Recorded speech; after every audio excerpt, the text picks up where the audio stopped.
चला तर मग थेट मुद्द्यावर येऊया. महाराष्ट्र तलाठी भरती 2025 परीक्षेत यश मिळवायचंय.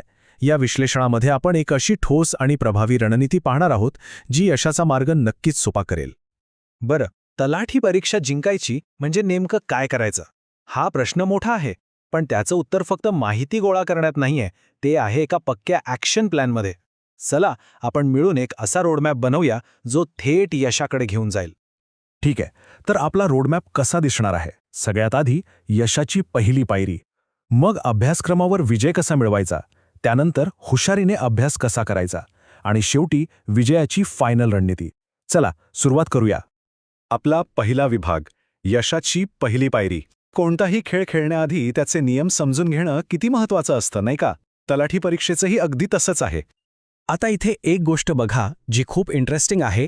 चारही विभाग मराठी, इंग्रजी, सामान्य ज्ञान आणि कृषी सगळ्यांना 25-25 गुण आहेत, म्हणजे समान महत्त्व. याचा सरळ अर्थ काय होतो की आपण कुठल्याच विषयाला कमी लेखू शकत नाही. बॅलन्स साधणं खूप महत्त्वाचं आहे. बरं, लढाई जिंकायची तर शस्त्र तर पाहिजेत ना? अगदी तसंच परीक्षेच्या तयारीसाठी योग्य अभ्यास साहित्य निवडणं हे आपलं पहिलं आणि सगळ्यात महत्त्वाचं पाऊल आहे. म्हणजे चांगली पुस्तकं, जुन्या प्रश्नपत्रिका आणि हो, ऑनलाईन रिसोर्सेससुद्धा. चला आता वळूया आपल्या दुसऱ्या विभागाकडे, अभ्यासक्रमावर विजय.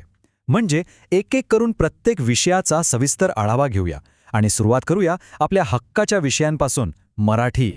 पहिला स्तंभ अर्थात मराठी भाषा. आता मराठी भाषिक उमेदवारांसाठी हा खरं तर एक हाय स्कोरिंग विभाग ठरू शकतो, पण फक्त तेव्हाच जेव्हा योग्य पद्धतीने तयारी केली जाईल.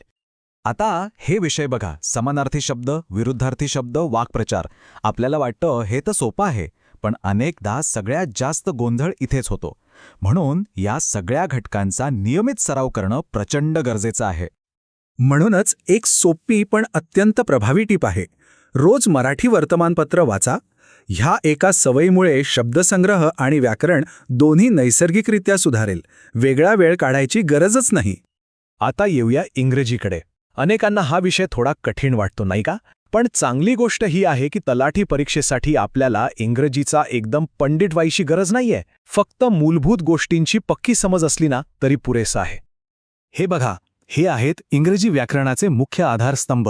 टेन्सेस, प्रेपोजिशन्स आणि सब्जेक्ट वर्ब अग्रीमेंट. यावर जर पकड मिळवली तर समजा अर्धी लढाई आपण जिंकलीच. ठीक आहे, पुढचा स्तंभ आहे सामान्य ज्ञान आणि बौद्धिक क्षमता. हा विभाग म्हणजे जगात काय चाललंय ह्याबद्दलची जागरूकता आणि तार्किक विचार करण्याची क्षमता, या दोन्हीची कसोटी पाहतो. आणि या स्लाइडवर हे दोन्ही घटक किती वेगळे आहेत हे स्पष्ट दिसतंय. बघा, सामान्य ज्ञानासाठी आपल्याला सतत अपडेट राहावं लागतं, तर दुसरीकडे बौद्धिक क्षमता म्हणजे शुद्ध प्रॅक्टिसचा खेळ. जितका सराव कराल तितके तुम्ही यात पारंगत व्हाल.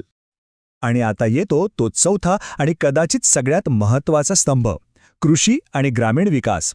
हा विषय या परीक्षेला इतरांपेक्षा वेगळा बनवतो आणि थेट तलाठ्याच्या कामाशी जोडलेला आहे. खरं सांगायचं तर जास्त गुण मिळवण्याची हीच खरी गुरुकिल्ली आहे. इथे फक्त पुस्तकं वाचून चालणार नाही, तर तलाठ्याच्या कामाचे व्यावहारिक पैलू समजून घ्यावे लागतील. म्हणजे जमिनीचे प्रकार, सरकारी योजना, या सगळ्या गोष्टी. बरं, आत्तापर्यंत आपण पाहिलं की काय वाचायचं. आता वळूया कसं वाचायचं याकडे. आपला तिसरा विभाग, जास्त नाही, हुशारीने अभ्यास. परीक्षेचा पॅटर्न तर आपण पाहिला, पण खरा खेळ आहे वेळेचा. कल्पना करा, तुमच्या समोर आहेत 100 प्रश्न आणि वेळ आहे फक्त 60 मिनिटं. म्हणजे एका प्रश्नाला 1 मिनिट पण नाहीये. विचार करा, इथेच तर स्पीड आणि ॲक्युरेसीची खरी परीक्षा आहे. जे उमेदवार यशस्वी होतात ना, ते फक्त अभ्यास नाही करत, तर या 5 सवयी स्वतःला लावून घेतात. जसं की एक खरंखुरं पाळता येईल असं वेळापत्रक बनवणं, आणि सगळ्यात महत्त्वाचं, उजळणी आणि उजळणी. ठीक आहे, आतापर्यंत आपण सगळी थिअरी पाहिली. चला आता ह्या सगळ्याला एका ठोस कृती करण्यायोग्य प्लॅनमध्ये बसूया. आपला शेवटचा विभाग, विजयाची रणनीती.